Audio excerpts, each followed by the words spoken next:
Ha sido una jornada bastante compleja, sobre todo lo que tiene que ver con la ciberseguridad. La semana pasada tuvimos el hackeo a instituciones de las Fuerzas Armadas y hoy lunes comenzó la jornada con problemas al interior del Poder Judicial. Queremos profundizar en este tema junto a Pedro Huichalaf, académico del Centro de Investigación de Ciberseguridad de la Universidad Mayor. ¿Cómo estás, Pedro? Bienvenido. Muchas gracias, Davor, por esta invitación y para hablar de este tema tan sensible porque afecta a instituciones públicas. Bueno, después de Fiestas Patrias, ataque de ciberseguridad al Estado Mayor Conjunto, hoy al Poder Judicial. ¿Casual estos dos hechos en la misma semana o algo está pasando? Mira, en general cuando hablamos de ciberseguridad y después de la transformación digital entendemos que esto es sin retorno. Los ataques de ciberseguridad que afectan a instituciones públicas como privadas están para quedarse y van a continuar, que es una mala noticia.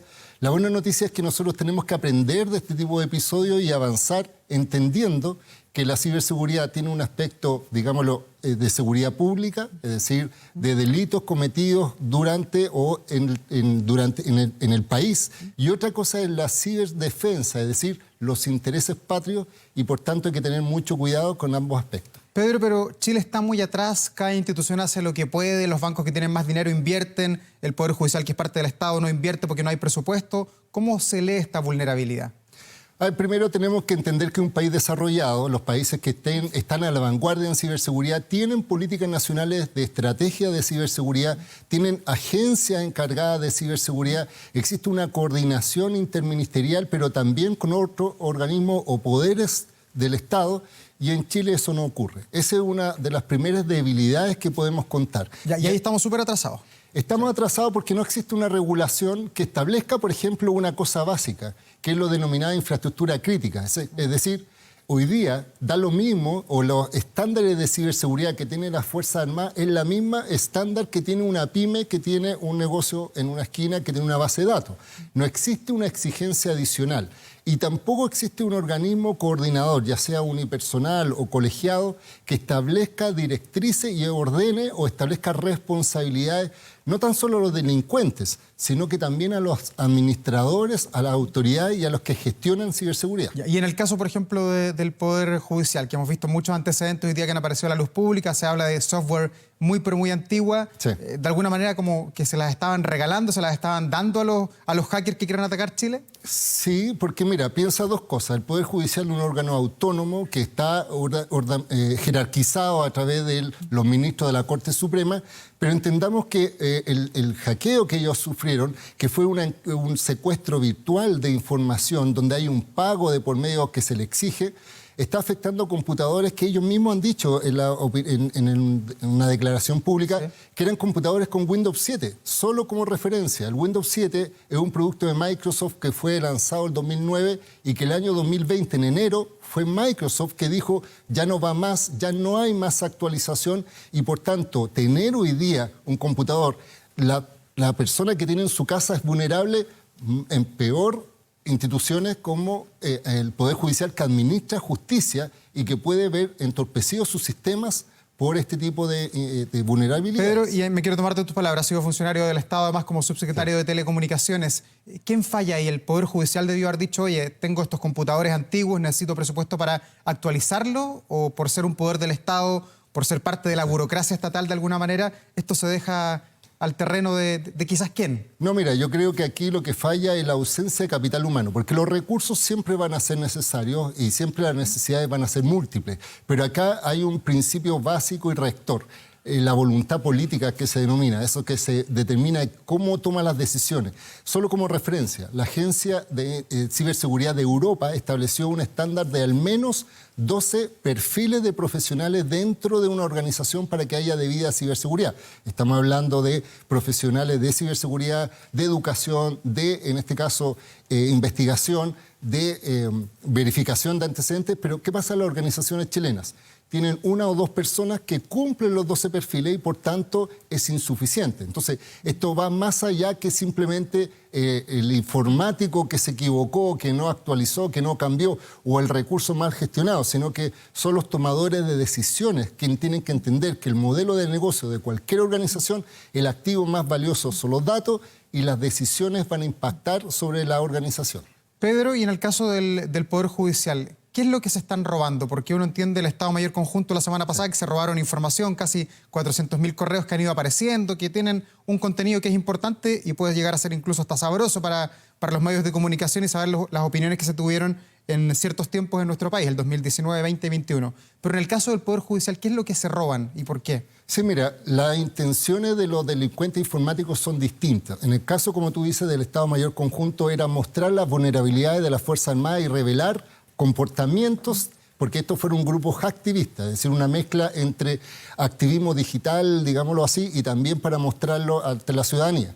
Pero en el caso del Poder Judicial, que es muy similar a lo que ocurrió con el CERNAC hace una semana, es robo de información desde el punto de vista que encriptan, secuestran información y cobran una extorsión en dinero en el sentido que dicen: si ustedes no nos pagan, vamos a borrar esta información, vamos a afectar los sistemas y los vamos a distribuir públicamente en algunos foros. Entonces, lo que se afecta es la estabilidad del sistema. Hace que, por ejemplo, jueces no podían actuar ante alguna audiencia, alguna interviniente del Poder Judicial, estamos hablando de la Defensoría Penal Pública, el Ministerio Público, abogados, no pudieran desarrollar fielmente su labor y, en definitiva, estamos en un retroceso porque en vez de avanzar con tecnología vamos a tener que volver a las audiencias cara a cara o con escrito en papel. Y en el caso del Poder Judicial, ¿cómo se arregla esto? Porque no me veo al presidente de la Corte Suprema pagando una cierta cantidad de dinero para que suelten los computadores los hackers. Es que no pueden, porque efectivamente el Poder Judicial no puede pagarle a un delincuente por la información.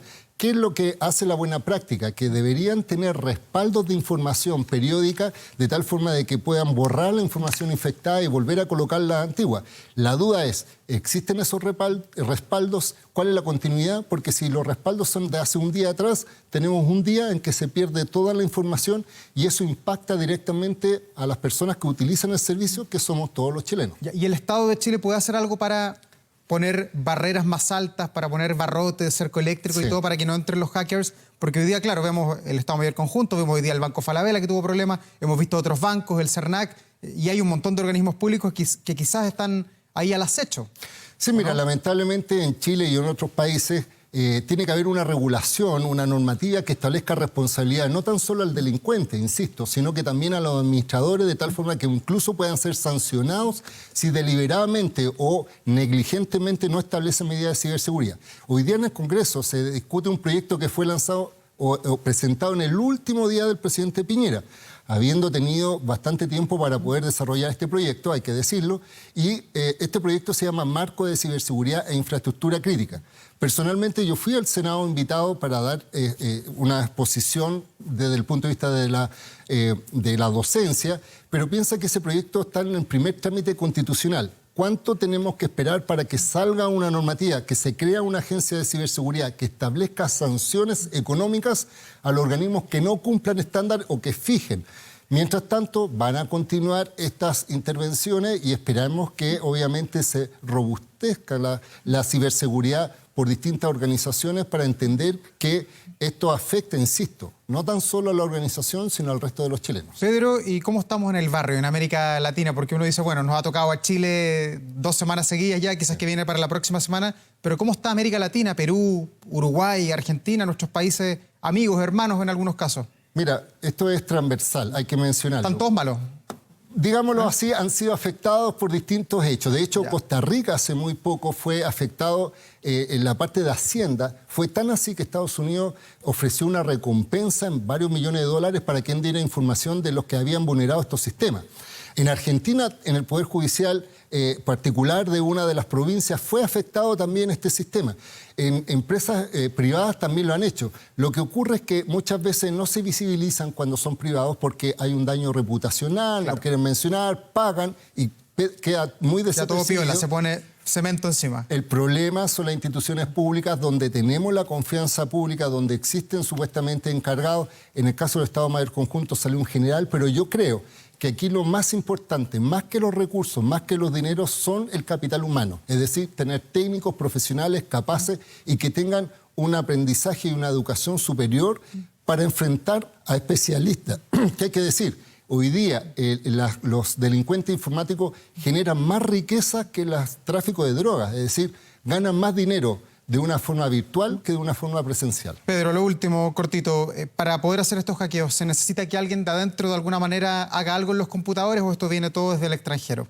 No, mira, en general aquí lo que pasa es que el eslabón más débil de ciberseguridad siempre son las personas. Y muchas veces los vectores de ataque, es decir, cómo llegan a infectar computadores, no es con una intención, pero es una falta de cultura. A veces hacen doble clic, a veces reciben información, no chequean, no hacen verificación de antecedentes y eso hace que en algunos casos infecta el sistema, así que esto va no tan solo a las altas autoridades, no tan solo a los técnicos, sino que también al ciudadano de a pie.